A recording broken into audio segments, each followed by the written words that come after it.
This podcast is not for you. I'm Jake. I'm Wes. Gosh, dang it. I'm sorry. I didn't have one prepared. I'm Peyton. And he's Peyton. And we are going to do a review of the new The Batman movie.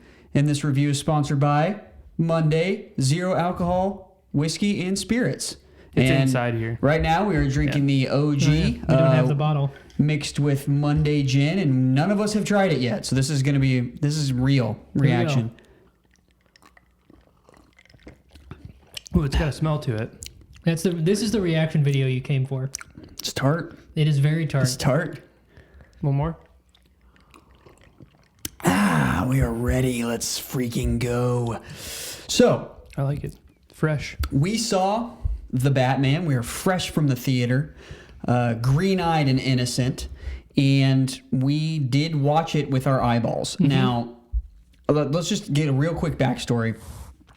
They started working on it in 2017. Yeah. And I remember when they put the trailer out, which wasn't 2017, but I'm saying they've been working on it for a long time. That was last year, right? That the trailer came, or was it 2 years ago? It was 2 years ago, Wow. yeah. They put the trailer out, and all of us kind of eye rolled that, oh my gosh, they're making Batman again. Mm-hmm. And I remember we have a text thread, and it was like, did you guys watch the trailer? I'm like, yeah.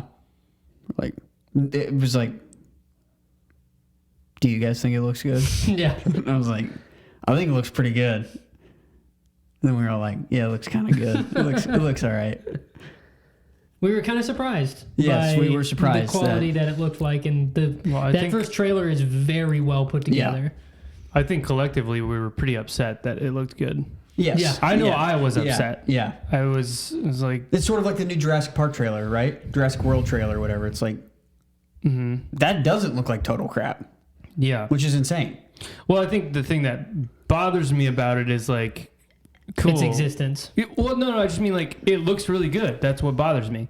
Like, make something else look really good. You know, I mean, there's a lot of money and people talented coming up with a look. People talented. There are people talented. Yeah. Yes, there's a lot of money and people talented involved. Why don't you take it if you want it? What do you mean? Take it. Take what? Go ahead. A sip. I'm confused. So we just saw it, but we're all kind of going in. I mean, I was definitely optimistic, I suppose. I wanted it to be good, right? Because it looked cool, at least the feel of the movie. So I was going in optimistic. You guys know I was fairly excited. Anything that gets a bunch of people to the movies, I'm generally excited for. So and real quick, we're going to do a non-spoiler little reaction, general thoughts, and then before we get into spoilers, it will be very, very obvious that we are going to talk about spoilers. So you're good now. If you haven't seen it and you just want to know kind of how we felt about it, feel free to listen because we're not going to spoil anything. So, walked out of the theater. What were your initial impressions? Go ahead. You got it. Why don't you take it? I liked a lot of things about it. The things I didn't like were generally pretty minimal for the most part, with a couple exceptions. I thought the weakest part was Robert Pattinson, which surprised me. He was pretty flat in terms of his performance, pretty one note. Just lots of like brooding, which can work, but I think you need some things to mix it up, and I don't know that they did with his character in particular. But my first thought, like reflecting on it, was I think it is one of the better plots in a Batman movie in recent years, because the plots of Batman movies are generally pretty boilerplate superhero stuff. Even a great movie like The Dark Knight Rises, which arguably formulated some of that. Yeah.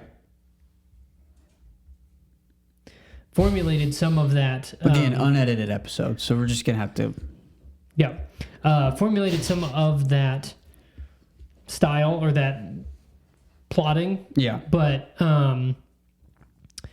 I thought this one had a very interesting story to it that was generally well executed. Yeah. But yeah, other weak point I would say is dialogue was a bit stiff at times. But I liked the look of it. I liked the score a lot, actually. That's one thing that stood out to me. And then some of the action stuff was pretty good. And it was not, for a 3-hour movie, it really only dragged in the last maybe 20 minutes. I felt like the rest of it was it cooked along pretty well, I thought. Yeah. So that was, I wouldn't rave about it, but I think the thing I thought going into it still stands. If they hadn't done Batman for the last 10 years since Dark Knight Rises, I would be more like, that was good. I really liked that. I thought it was interesting and different, and the influences in it were interesting. It was dark and maybe even more realistic than the Nolan Batman movies. Like, really leaned into the realism of this feels like a real place. The things that happen feel realistic. Like Dark Knight Rises got to a point where that is bordering on over the top. But yeah, sorry. We can go more into it.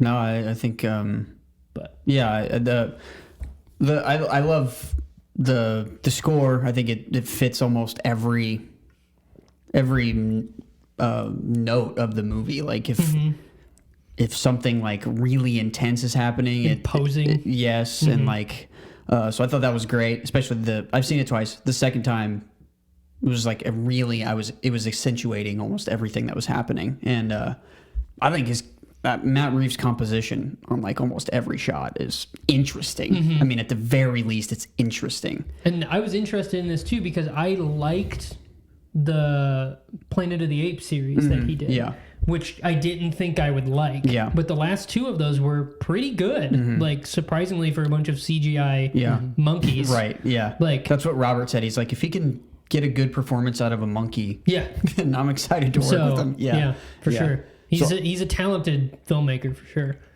So those were my initial impressions. Just walking out, I was like, man, that was really well shot. I agree with you about Rob's performance for sure, and we'll get into more of that in the spoiler section. And I was also surprised about that. I called Howard on the way home last night, and I was like, have you seen it? He was like, no. And he asked me about the performances, and that's exactly what I said. I was like, it's like brooding. That's exactly the word I used the whole time, you know, very morose and like, so that's yeah. I mean, I was thinking the same thing. I thought the other performances were pretty good. Yeah, pretty much across the board. Yeah, I think they used Paul Dano to his strengths and the right amount, I think, for a villain in that era of his like villainous, you know, whatever.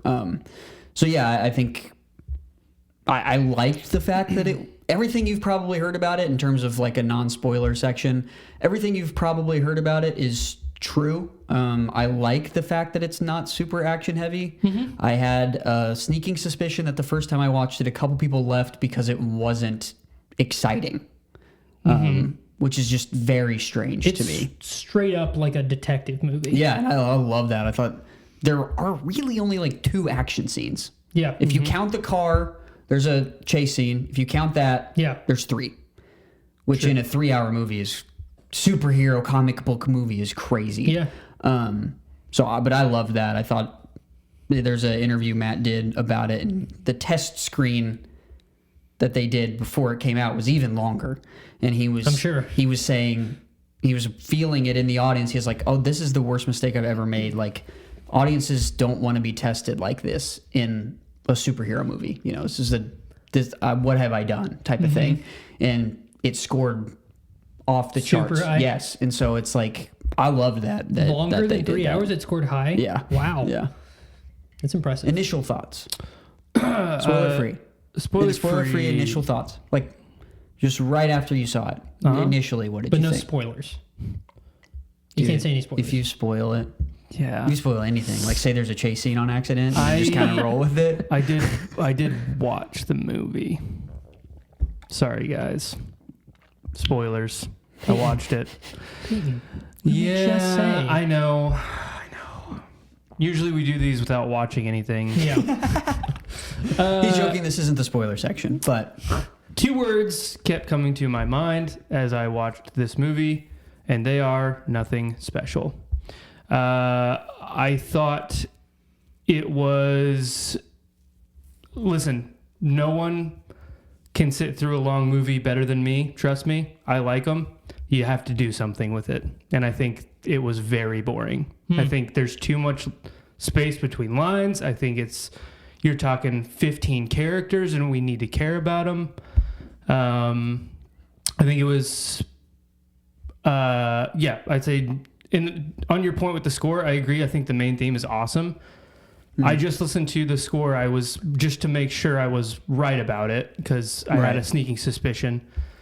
That main theme is used on almost every single track on the score. Yeah. And I don't personally love that. I think you should have multiple themes in a movie. I think that's a better score overall. I agree 100%. I think emotionally, the way they used it was perfect. I think you just have to have some diversity in the actual melodies. I think that makes a better score. But I agree with you. I think the main theme is awesome. 100% agree. I think Pattinson was the brooding, yes, but not to the point of anger, which is where you want him to go. I feel like he was trying for it, but it didn't really come across. It came across as dead inside. Yeah. But not strong enough to like really push that home. Like he's a walking corpse. It's certainly not apathetic dead inside. No. Yeah. And that would have been more interesting if he was just dead inside because he's been gutted or like there's some character thing there, but it was never discovered. Anyway, I don't know if that was... I probably teetered on a little too many spoilers, but initial thoughts, I thought... Yeah, it's okay. You're fired. It's fine. Yeah. I don't think so. Can we get Beats by Dre back to do the rest of the episode? I like Random Beep. Random Beep was my favorite. Random Beep was great. Yeah. You guys need to... I've got better ones. I just never remember to say them right when we're starting. You don't know any of the guys we're talking about. They were on other episodes. So yeah, I guess... Also, sorry, one more thing. Go for it. Totally agree. Look, visually spectacular. I think... and I also would agree. I feel like it was more realistic than maybe any superhero movie. I don't know. Yeah, I mean, you've got... It's a muscle car, and, you know, it's... All the details of real-world stuff. The design is really good, too, just generally. Right. I mean, Nolan has always been more realistic to a point, or fantastic to a point of believability. Yeah, where he pushes it as far as he can go. Right. You know. Yeah. So. Yeah, I think we'll just switch to the spoiler section. But it seems like just before you clock out or before you hit pause and wait to come back after you've seen the movie.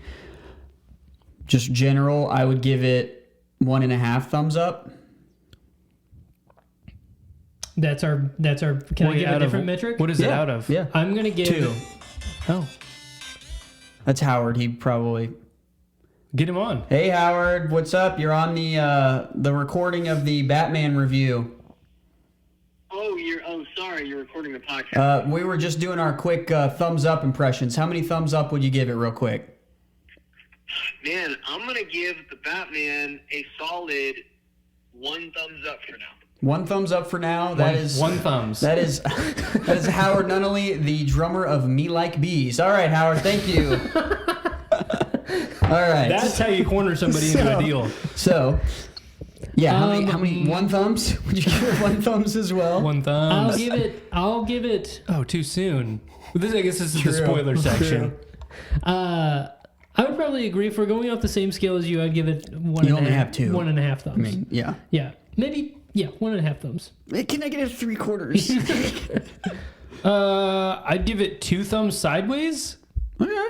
I don't know. That doesn't equal full thumb. Right. Yeah, but definitely not. It's more than one. It's more than one thumb sideways. Yeah. Right. Yeah. Okay. Okay, so now we're gonna do spoilers. So don't listen but if you don't care, then you can listen. So this is the spoiler section. They get it. This is absolutely the spoiler section. Buy your mugs. That was Okay, better. so what did you guys think about the world of Gotham City that Matt built? It felt more like a fictional city than it ever has before to me. Huh. All in the Nolan movies, it's very clearly Chicago or New York. That's true. Yeah, you're right. This Yeah. it looked in shape similar to Manhattan, but the buildings and everything were different. Like they completely designed a separate city. Yeah. So to me, the look of the city itself felt more like a real fictional city than it has before. The other ones kind of feel like movie cities. You know what I mean? Yeah. This one you could be like, I don't really know which city they filmed this in. I almost leaned over to Christian and I was like, I thought they shoot in Chicago, but because I was like, I can't tell. So I absolutely agree with you. It could have been New York. Could have been. It could have been.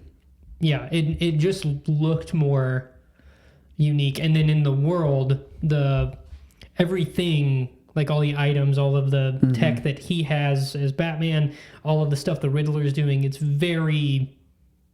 Everything that happened in the movie could happen in real life. Like there was the only piece of like tech that might be bordering is the eye contact camera thing, but I'm sure that's something that's close to existing. Yeah. I mean, if the glasses exist, you think the contacts probably will So soon. that was the only thing in the movie tech wise where I was like, or realism wise, where I was like, Maybe. Yeah. but it didn't. It worked still. Yeah.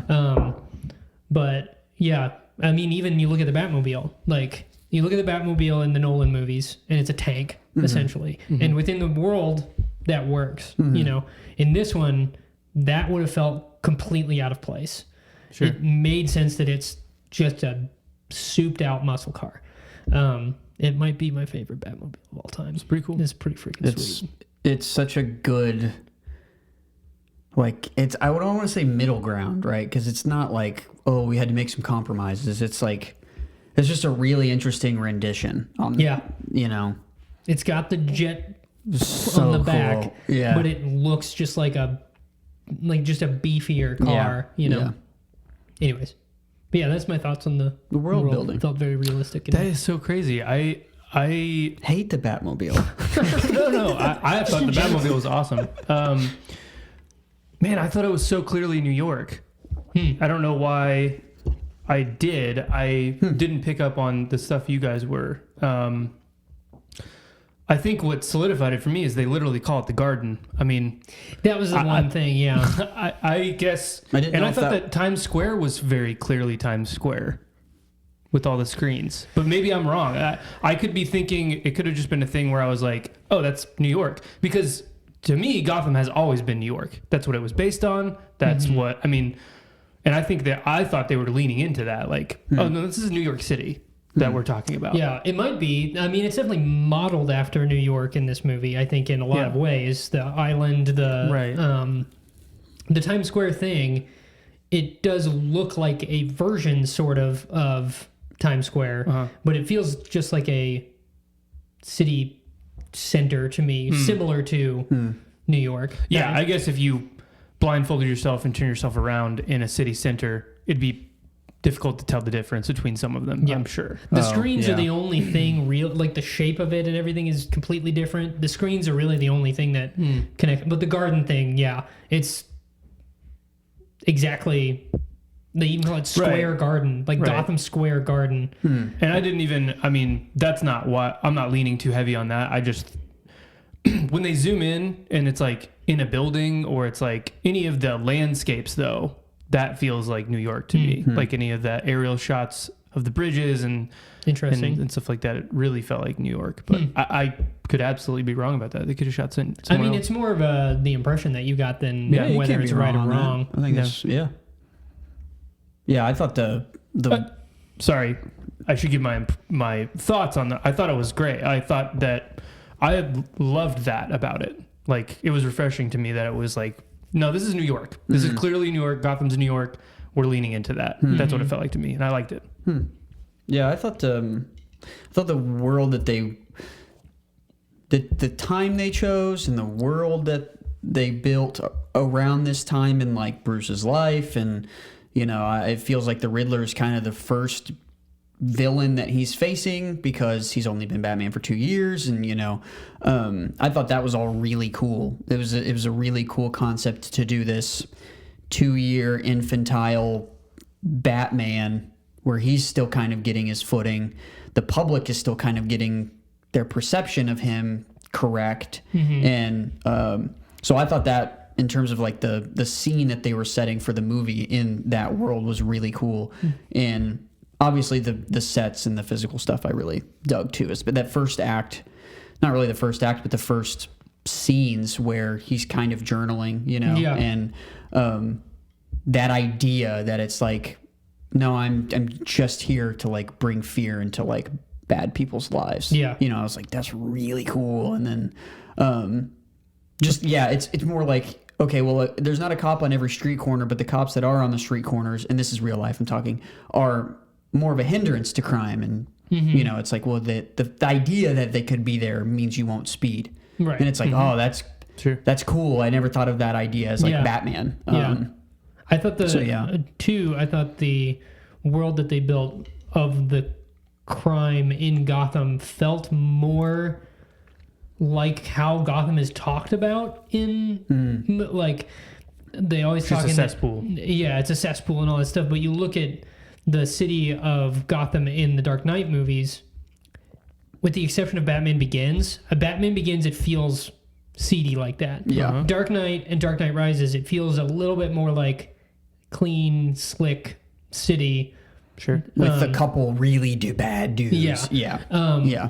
Whereas this felt grimy to the bones. Like it was, even Wayne Manor is like an old Gothic church or something. Yeah. Like it doesn't look... Right in the middle of downtown, it seemed like. Yeah. It's the tower, which I thought was interesting. So that crime seediness thing, the inner workings of the politics, and it was like an episode of The Wire or something where like politicians and stuff are all interconnected with the crime going on. I thought that environment that you're putting Batman into, along with the Riddler, because the Riddler is essentially the other like mechanism moving the plot forward with Batman. Like they're both, he's like leading Batman through this whole thing. Yeah. But that whole environment I thought was interesting and well thought out. Yeah. The one thing I was thinking throughout it feels like they really thought this out, like, and cared about it. That's the one thing I think some movies like this, like the reboot of something, they don't feel like anybody actually cares. Yeah. They feel like somebody's just like, we need to do another Batman movie. Sure. And it felt like everyone making this movie really cared about making it something different. Yeah. Except Robert Pattinson. No, I'm just kidding. He was just like, I'm kidding. Yeah, I saw a comparison of it to Dune, to Denis really, really diving full force and taking his time and doing what he wanted to do. And I saw a comparison to this where Matt just like really, really wanted to, he loves Batman, I guess. Yeah. And so, you can tell, like, it's very much made by someone that cares about not just Batman as a character, but like the comics. Like, it feels like he cares about the origins of Batman in the comics and the tone of those. Because the movies have never really been the same as what the tone of the comics is. Yeah. Like, but yeah, anyways. So. Yeah. What'd you guys think about the pacing? 3-hour-long movie, marathon. What'd you think? To me, it worked because I was into the plot. I do agree there are scenes that could have been just tightened slightly because of people taking their time. There was the one scene I started to really feel that was when they're in the Riddler's apartment and he's reaching for the the note in the back cage. Yeah. It was, I felt the length of that and didn't feel a point to the length of it. You know what I mean? And I think there's certain shots and certain scenes throughout the movie that could have just been sped up slightly, like in the directions, like do it a little bit faster. Right. But I felt like he was trying to build atmosphere with the movement of everybody being very slow, especially Batman. I felt like he was intentionally trying to do something, and I don't know if it worked great because of Pattinson's performance being muted too. But I felt like he was trying to do this imposing slow thing, and then he bursts into movement when he fights somebody, you know? So, and that's why people think they can take him on, because he's just like standing there, but then he explodes and beats the crap out of people. Yeah. But yeah, generally speaking, I thought the pacing was good up until I thought the last 20 minutes, I felt like we didn't need some of the last 10 to 15 minutes. I think it's 7 minutes too long. I think it should end when he's on the roof of the stadium and he's looking up. Yes. Yeah. Because I don't, like I told you guys, never care about Catwoman. It doesn't matter what movie it is. I don't care. So I didn't care about any of that at the end. It's tagged on at the end. I think this is the best portrayal of her. I do too. I think so too. Yeah. Because at least it feels like it's part of the plot from the second she's on screen. And the is she good, is she bad thing is actually part of her character. It's not some kind of like teasy thing. She's genuinely like a troubled person, which they tried to do with like Anne Hathaway in Dark Knight Rises, but it just didn't feel like she was actually a troubled person. Yeah. You know what I mean? So yeah, I think it's by 7 or 8 minutes too long, easy, because you cut that out, and then I thought it was going to be the last shot too, him standing looking. I was the stuff at the prison, I don't that really was get. Literally the worst part of the movie. But I guess it's the Joker. Yeah, but his riddle doesn't make sense if it's the Joker. That's what's confusing, because he's like, what's worth if you have two or whatever? What's worth more if you have one or something? It's like jokes. Here's the thing too about know. that. Like, just think about that scene in any other movie with no sequel planned. Makes absolutely no sense. Who's this guy that he's talking to? If you don't know it's the Joker, that's the most useless scene in any movie ever. Yeah. I mean, it's like, and they planted it with the thugs. Sure, absolutely. But that's all you need to do. You don't need to. How so? The guys at the beginning that he beats up have Joker faces painted on. Oh, interesting. And I thought that was very clearly is like, oh, these are some followers of the Joker who's. Oh, so you're saying he's out there already? Yes. To me, it seems like he's already fought the Joker and put him in jail. Oh, okay. Interesting. That's what I got from it. Huh. Or he was just a crazy person and he's got some followers and he got into jail. Right. And now Batman's around, so whenever he gets in jail. Yeah, he's in Arkham. Yeah. Interesting. So, yeah, that was the worst scene in the movie to me. What were we on before that? Just the pacing. I said if you cut that out, cut the Catwoman stuff at the end, it's 8 minutes shorter, and it wraps up the whole point of this 1 week in this 2-year-old Batman's journey. That's like, oh, I can't just be trying to make up for what happened to me in my life. I can't be vengeance. That's the whole point. Yeah. It's like, because I mean, the scene before that, he literally has a light and he's leading people out of darkness. Yeah. You know, and it's like, that's a great culmination of like, oh, I have to be more if I'm going to keep doing this. And I love that. And it should have ended when looks like he's gonna pass out. Yeah. Anyway, that was my only pacing thing. The first time I did not feel 3 hours long the first time I saw it. So it didn't feel like 3 hours long this time to me, but yeah, it's all dependent. I mean, it just depends on how much you buy into the story. Like you said, I mean, it's all. It doesn't. Like, if it's something you're really enjoying, it doesn't matter how long. All over again. Yeah, exactly. It was beautiful, but I hated it. No, I didn't hate it. I think, 2 thumbs sideways. True. I didn't hate it. I think the pacing was the worst part of it, though. I think there is so much unnecessary stuff in there. I mean, It's probably fair. the back and forth with the crime families, and there's back and forth with Cobblepot, and it's like you can cut Penguin. Of course. 3 of those characters, of those at least 2, and still have a much more convincing, like, I especially in the scenes where it goes from he has a conversation with Falcone And then and has then this directly conversation that contradicts what he Yeah. just heard. It's like That was the one scene that felt like it felt he felt needs to clunky. he needs to find that out when he's about to like do something on the basis of the conversation he had with Falcone Yeah. incorrectly. Right. So like the character actually feels something right there, rather than Like an he's hour gonna do later something- he's yeah. with whatever it is. Alfred. An hour later, I don't know if it was an hour. Yeah. I just Yeah. mean to the audience. movie time, it was 10 it's seconds. the next scene almost. But anyway, the pacing.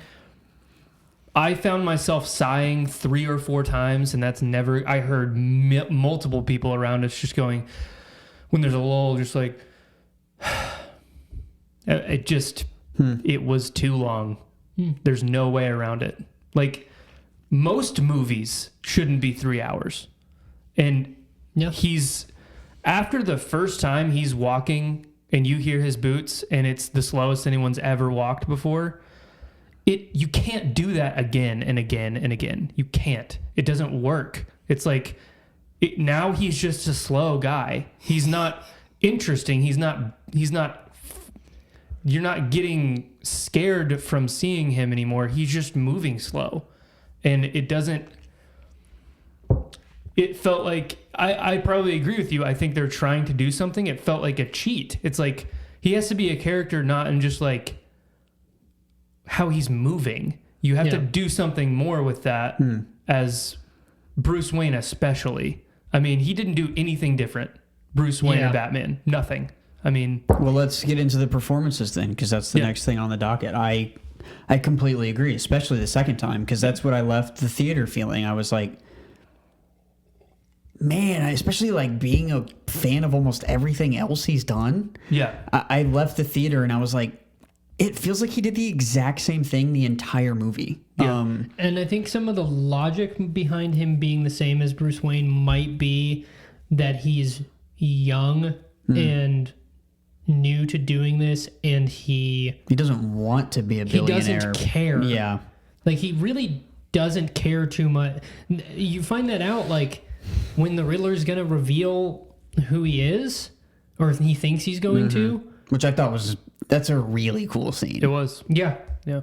Well, it's because it's Paul Dano's on it too, Yeah. obviously. So Was that he didn't care that people were going to find out that he's Bruce. He cared that the Batman was going to end. He was like, it's going to be over. Mm-hmm. That's what he cared about. He doesn't care about Bruce Wayne. yeah. And I think that's the intent. I agree that I don't think it came across. Yeah. Because He has, in my opinion, he has two scenes where he can really sell Bruce Wayne as someone different, and that's at the vigil, like the wake, and then when he's talking to Alfred. yeah. And that might be the worst I've ever seen Robert like portray any type of emotion when he's like sort of crying when he's talking to Alfred. It feels like it's Batman still, and I get that he's the same person and no one else is around, and Alfred's the only one there, and he knows that he's Batman anyway, so it doesn't matter if he acts like Batman. But it's like, man, he's like, I was losing someone I care about. Yeah. It was very strange because I was like, you can.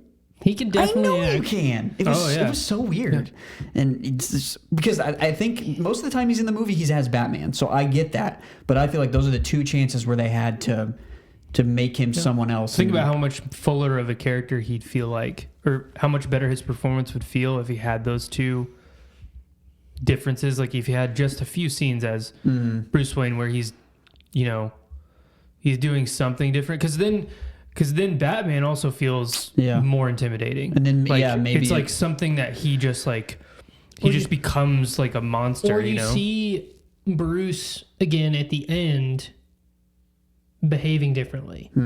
That maybe he only has the clicks for capacity him to be this one thing until he realizes what Batman needs to be. Yeah.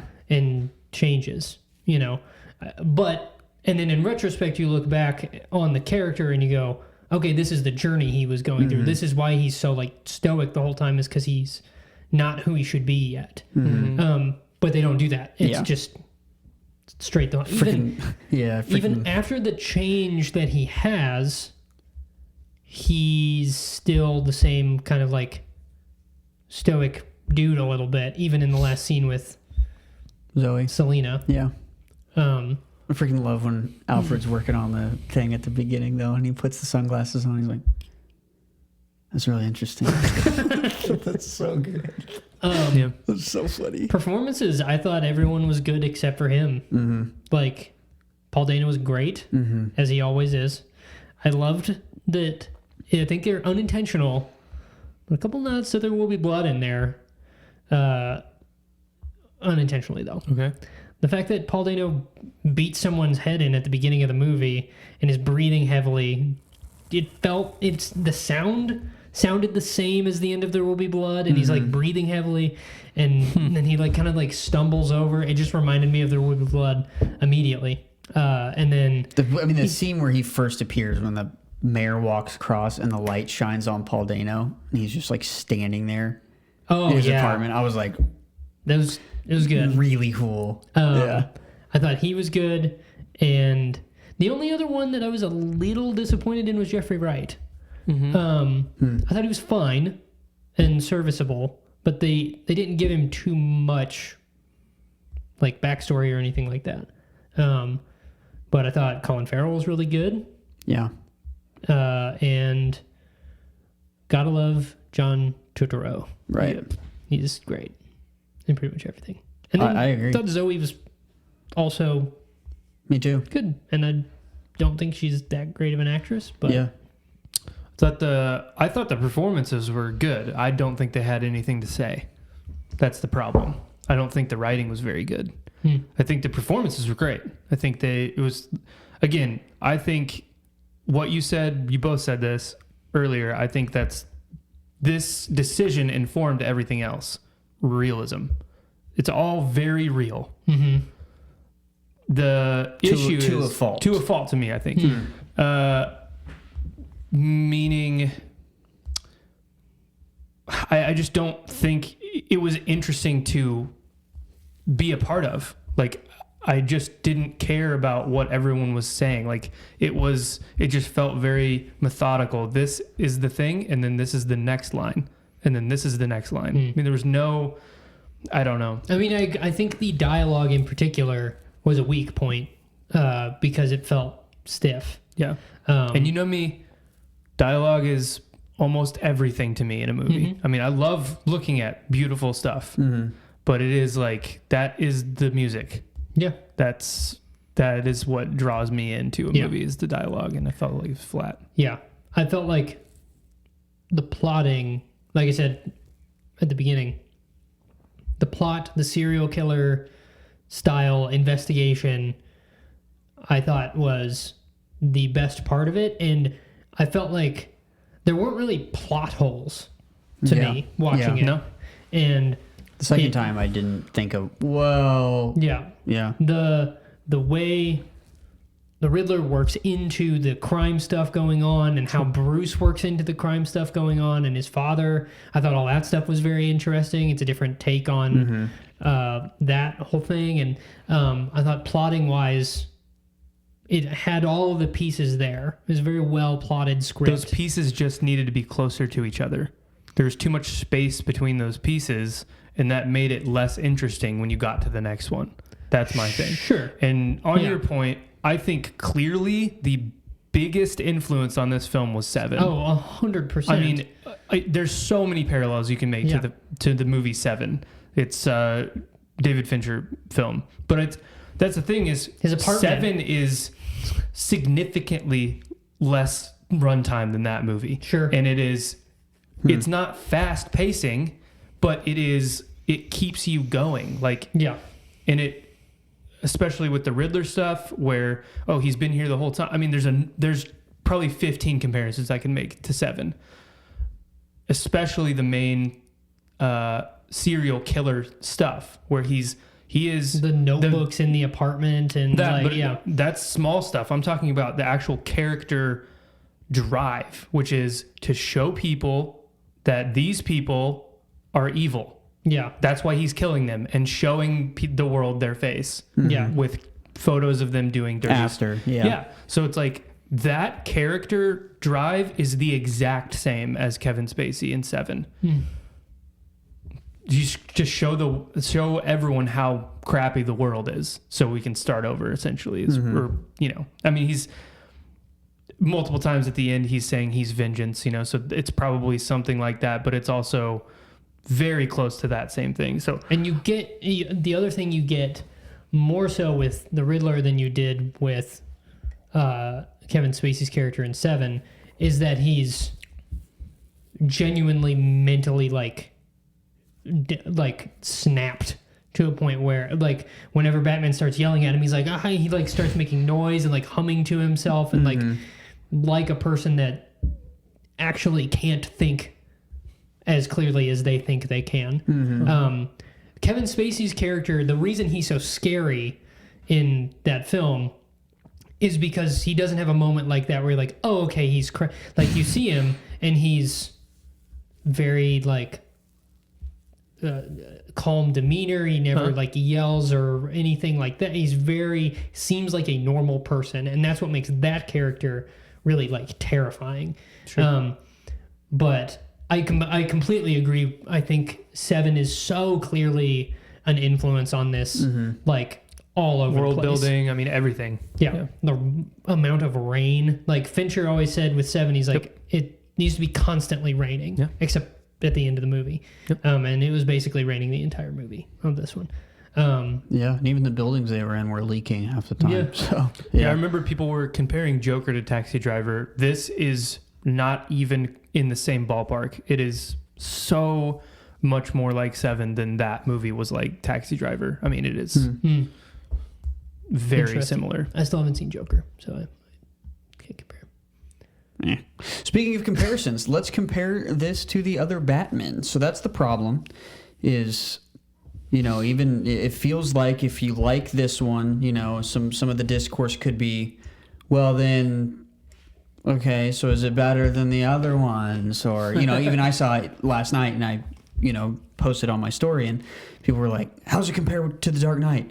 Is it better than Dark Knight? It's such a tired conversation. And I mean, at this point, I told Howard on the phone, I was like, it's like comparing Into the Spider-Verse to any of the other Spider-Man movies. It's like, it is just so completely different. It's not even trying to be like, if this doesn't even have to be a superhero movie. Like, honestly. Yeah. Like, Batman doesn't do anything over the top, like we've been saying, to where it's like, oh my gosh, he doesn't have a $8 million tank as a car. I mean, it's just like, so I the told closest superhero moment he has is when he ramps his car. Yeah. But he doesn't, he's just driving. And like, yeah. That's like so it. I don't know if it's fair to compare it to the other ones. I know people will, and they'll say, oh, it's the best Batman ever, and, Christian Bale was very good, but I think Robert Pattinson is better. Or it's like, I mean, and you can definitely compare Batman performances, but the problem is this movie's trying to be something completely different, whereas, the Dark Knight series and, even the ones before that, right? Yeah. I was considering saying at the beginning of this, I'm going to do my best to not even bring up a previous Batman film because it doesn't matter. But I agree. Yeah, you know what I mean. That's what I'm saying. I'm glad that you're saying that because I first of all, when I watch a movie, I hardly ever am like analyzing it while I'm watching it and trying to compare it to something else. It's like it's very easy for me to just soak and get into a fuse into a movie. To this movie's credit, I didn't think once about The Dark Knight until the Joker scene. And then I immediately started going, how is his performance similar to Heath Ledger's? How is it not? Like, I feel like that character you can't do for another like 20 years. Yeah. And they've done it like 3 times since Heath Ledger, and it's been ever since. Haven't seen the Joker yet. I guess that's true. I forget that It's movie been is ever since. I forget that movie is a Batman Joker because Again, it doesn't really matter. Right. It's similar to this. It's like it is completely on its own. Yeah. but yeah, watching it, I didn't really think about the Nolan movies at all. It definitely feels like its own thing. Yeah. And Which I think that's what I'm happiest about, I think, with it. It definitely doesn't look or anything like that. It's just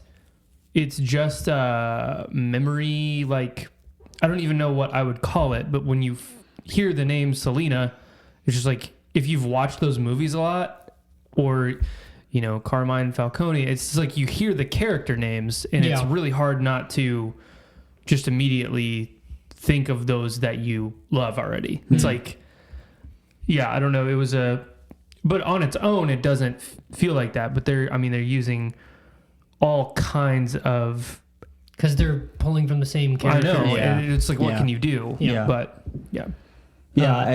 I think it's a pointless argument. I think you can love this movie, you can hate this movie, and that doesn't affect the quality of the Dark Knight films. I think anything after Batman Begins, any superhero movie you like after Batman Begins would not exist without Batman Begins. So I don't care if you like. I mean, even going back to Batman 1989, like that Yeah. was also a huge movie and set the tone for Batman. George stuff. Clooney?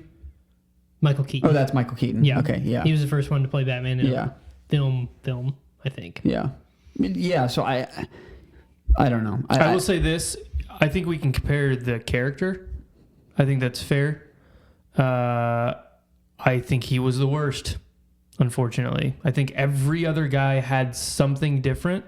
I think Clooney was just Clooney. I mean, he was just suave. Like, that was what Batman was. He was almost James Bond. Val Kilmer was Val Kilmer. Yeah. Yeah, no. Val Kilmer was strange. That's what he felt like. It was just, this guy's a recluse and he's weird. Yeah. That's what Val Kilmer felt like. I've never been a big fan of Michael Keaton's Batman. Yeah. It's always felt weird. He seems sleazy or something to me. Yeah, it's because everything else he's in, he's like a comedian for the most part. Right. Yeah, I mean, except for like Birdman and stuff like that he did later. Comedic parts in that. What do you mean that? He's slapstick. He was known as a comedy guy before Batman too. Right. So I don't know. It's just, I think now Christian Bale has 3 films to grow in, so it's like True. See, I've always character thought depth. He was the weakest part of those movies as well. Oh wow. I've always thought that for the most part, the Batman performance is borderline irrelevant. Like, I mean, he's colored in definitely by his villains. The character's always been colored by his villains more. Yeah, for sure. I think he's a great Christian Bale. Or no, sorry. Straight face, I did it again. That was perfect. He gives great Christian Bale. What was the other one where I did that and I just looked at you guys dead? I can't even remember. with the song where you're like, touchdown turnaround? Yeah.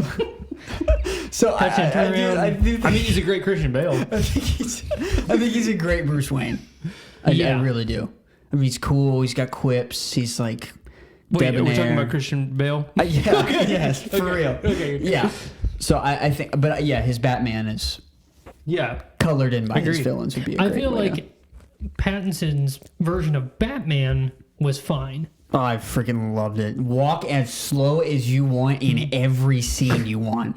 I'm loving the clinks. I don't know if he's got spurs, but I'm freaking. It was very Western cowboy, into it. In every scene where he's walking around, they put his footsteps. I mean, it's bad. I mean, and I wish.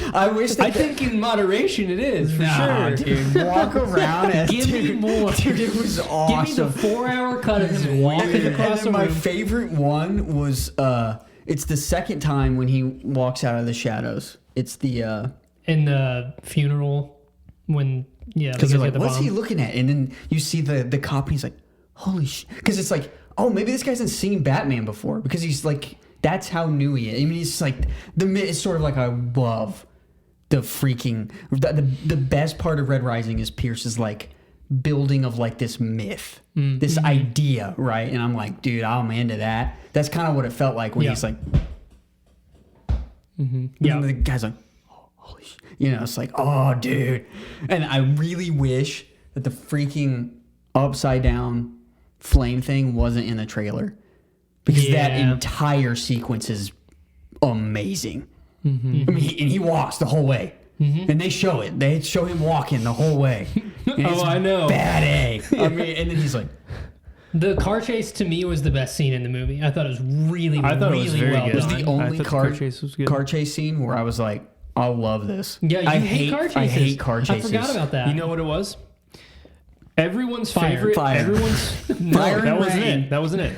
Everyone's favorite part of like a vehicle being shot with a camera or a chase sequence or it's a newer kind of thing that people have been doing more. The mounted camera. Almost all of that chase sequence was a mounted camera locked to part of the vehicle. Yeah.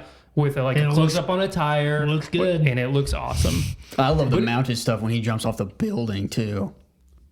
Where it's Oh, just like- yeah. When he's in the suit. Yeah. But yeah, I agree. Or it's mounted on his face when he's driving, mounted on the hood of the Penguin's car so you can see him. It's mounted on the back tire so you can see like the drifts he's doing. I mean, There's a lot of cutting, so you'd have to like count how many mounted cameras, but I would guess there's a lot of shots. No handheld in this at all, which I thought was interesting. Because Matt Reeves Yeah. freaking loves it.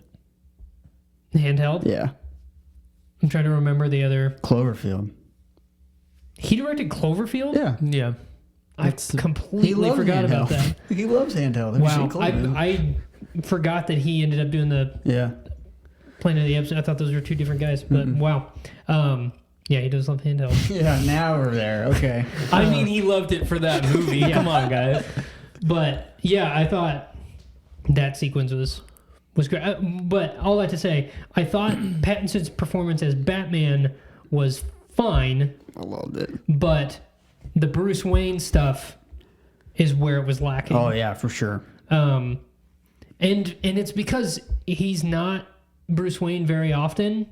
There was probably slightly too much Batman and not enough Bruce Wayne. Like, because, but I think it comes from the logic that I was saying earlier is like, he doesn't care about being Bruce Wayne at this point. He doesn't care about any value that part of him has.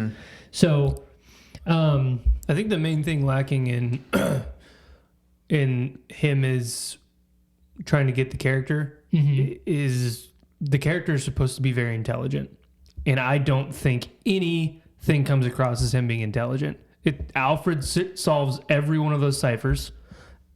He just doesn't seem intelligent. He's like, he just gets the riddles. every time somebody says something to him, he's just stone-faced. He doesn't have something to say to them. Yeah. He doesn't have I don't know. And maybe that is not intentional. It's not supposed to come off as like he doesn't know things. It's just like the character is supposed to be more intelligent than brooding and strong.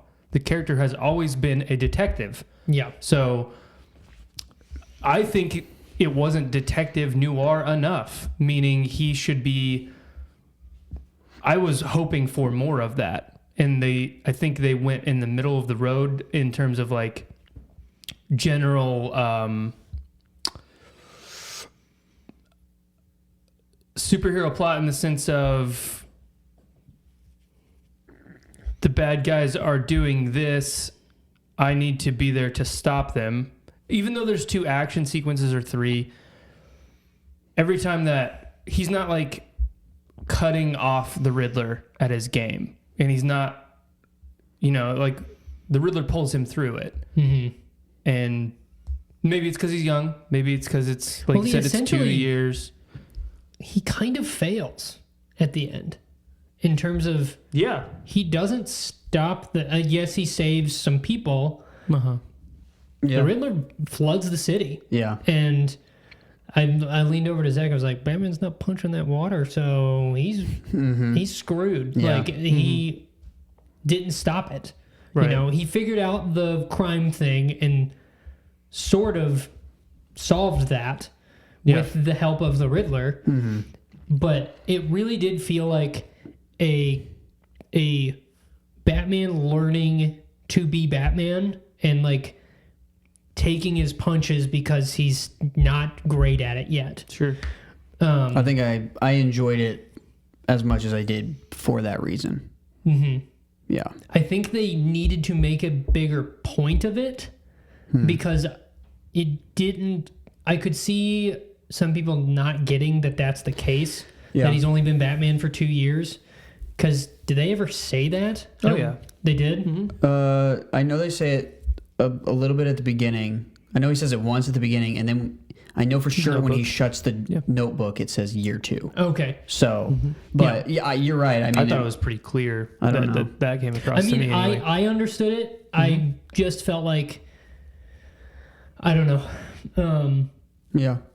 I could definitely see how, if you don't know anything about it, you might miss it. Or made it clearer in the character performance.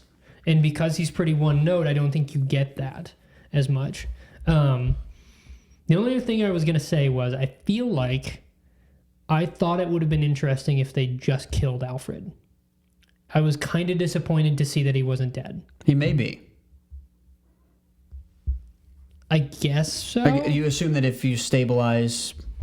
I don't know why you'd show the character if you were planning on killing him. Oh, okay. Yeah. That'd be weird, I think, to me. I thought it would. We just never see him again, so I wasn't really sure. But good point. Yeah, I felt like.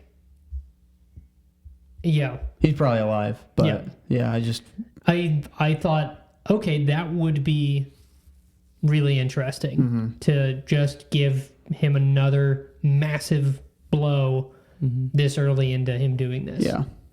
Like, that's a whole... But I think it would have worked against ultimately what Matt Reeves is trying to do with the character by the end of the movie. If you kill off Alfred, he's not coming back. Yeah. He's Batman 24/7, and he probably starts killing people. Like, given where the character is at. So, it's probably the right choice. I just thought it would have been interesting to see a movie take that kind of risk. Though, I think they took plenty of risks. I think my least favorite scene is that scene with Alfred for multiple reasons. I agree with you. I think it would have been more impactful if he died. For 2, I think the idea that Thomas Wayne was actually a bad guy would have been way interesting. Yeah. Way more interesting than the walk back the next scene. Yeah. I think that conversation with Falcone, I was like, oh, okay. This is something different completely. Yeah. And then you've got character stuff, meaning he has to deal with the idea that his parents were not good. That his mom was like crazy. Now his justice comes from within him and not for other people. Yeah. For his parents, I mean. It's like now he's just good because it's his decision. Right. I think that would have been way interesting, and it just gets kind of muddled after that. Yeah. I wish that scene wasn't in the movie. It seems like... Because it never is really referenced again. I mean... Yeah, the only thing it does is make him... He doesn't do anything when he gets Falcone. Doesn't, like, say anything to him. Doesn't... I mean, there's The only thing is when he dies, he has that moment where he just, like, looks at him, and it's like that... close up and then a reverse kind of thing. But that's the only moment where you get any kind of connection again between like this guy killed my parents potentially. Probably, yeah. But it's not emphasized enough to be anything, Yeah. you know? I agree. I think taking that scene out with Alfred. And the performance wasn't good, I don't think. Yeah. So. Certainly wasn't good enough to justify it if you didn't like the scene at all, yeah. Yeah. Yeah. I thought Andy Serkis was fine in the scene, but yeah, Pattinson was It felt like pretty flat. It felt like if the Amazing Spider-Man, like with Andrew Garfield, like all that cool stuff with his dad, like actually got to be like panned out. This is kind of like what that Right. would have felt like. It's like, whoa. Because wasn't the original plan that his dad wasn't actually dead? Yeah. Yeah. He found out about Oscorp, or whatever. Yeah. And I was like, oh, that's what I loved about the first one. I was like, Yeah. this is cool. Yeah. You Yeah, know, for sure. Yeah. Anyway, those are our Any full thoughts. any final thoughts before we wrap I will say up? another thing I noticed in the second time is when he's looking down at the map at the end, those are 1-to-1 to like the actual flood zones. So it's like the city block that it Yes, shows I on the map. I thought noticed that was that. really cool. Yeah, where he like looks at a specific spot and then you see the specific spot being flooded. Yeah, I thought I that didn't was notice cool. that the first time, so I was like, oh, that's really cool. Mhm. So, Yeah. but other than that, I think I said everything that at least I thought about at this point. But now that we have more than 2 thumbs, let's do stars. Okay. 5 stars. Out of 5? I'm thinking the scale is 5. Okay. I would give it 3.75. I was gonna say the exact same thing. Really? I almost said it at the same time, and then I was like, if it's not right, then it won't be cool. Wow. But it would have been so cool. But now it seems like maybe I'm lying. I would give it Oh no. 3.75. I thought for sure you were gonna go somewhere else. See? So it's still a surprise. Well done. Yes. I will give it. 2 thumbs down. I would say. His thumbs went down now. I would say 2.75. I'll allow it. 2.75. Upon first view. Yeah. I'll watch it again. I think I would have loved it if his performance was better. Because that was the one thing where scenes were cool, and then he was just kind of like kind of flat. And I mean, literally in the wake scene, all he does is walk and go like this. yeah, And maybe that's why it felt so long to me. It just. There's a lot of that. yeah, And if you don't like that, Yeah, true. you know what I mean? Yeah. If you don't like the storybook stuff in Green Knight, sorry. It's going to be a long one. I will say I loved the parallels between his origin story and the little kid in the movie. I thought that was a really Yeah, I thought that was unique good. way of pulling that emotion in. and then also connecting the Riddler to it. Yes. I thought that was cool too. Yeah. So. Yeah, I wanted to say just one more thing about Paul Dano. I thought he was what the Riddler. The Riddler has never gotten a great No. Yeah. version. Jim Carrey was not a good Riddler. Like that movie is weird and campy, but it's not a good version of the Riddler. It's just Jim Carrey being over the top Jim Carrey. Yeah. This was what the Riddler would be in real life. A murderer that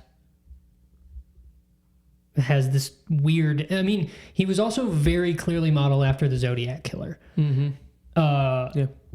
Paul Dano definitely studied the Zodiac Killer. There's like 2 recordings of the Zodiac Killer's...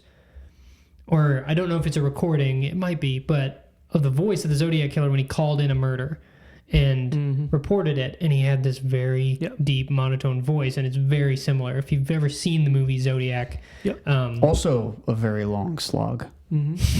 also a David Fincher movie. Yeah.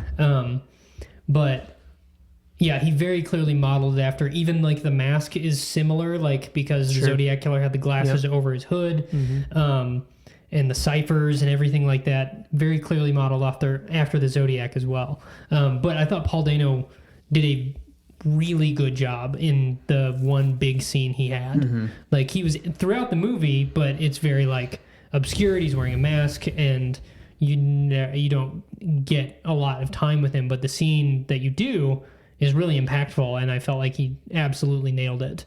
And I think if the movie was a little bit better, it would be the definitive... I think it is the definitive performance of the Riddler, but I don't know. It's kind of a weird thing, and it might be that I need to see it some more to like process that. But I thought his performance I was really impressed with it. And it lived up to my expectation of him playing the Riddler, because he's a great actor. But anyways, that was the last thought I had before wrapping up. Last thought. I don't have any. Thank you for listening. If you're on YouTube, thank you for watching. This has been This Podcast Is Not For You. If you're new here, Buy our mugs. buy our mugs. And So we should mention, like, we're in a new spot. Oh yeah, we We're didn't talk like- about this, Jake. Put this all together. We've got the This new Podcast studio. Is Not For You team put this all together. So we are new home.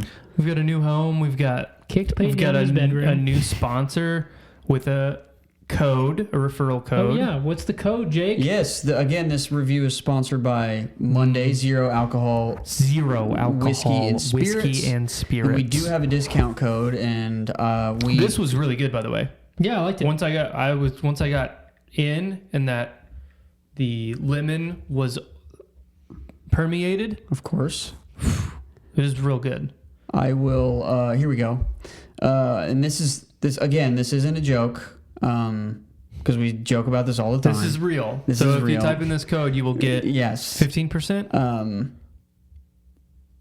10. 10%. Yes. If you use code NOT4U10, you get 10% off anything site-wide at drinkmonday.co. So again, that's actually a real code. You can Yep. go test it, and we don't get any money from it. So all of our thoughts from henceforth about Drink Monday will be unfiltered and actual real. Yep. Because they're not paying us. We don't get kickbacks on anything. It's just it would show them that you are listening to the podcast, and we appreciate it. Anyway, thank you. Have a wonderful week. Podcast. The answer's podcast. Justice. And that's it. Justice or something. That's it. I guess we're just crashing here. Might as well.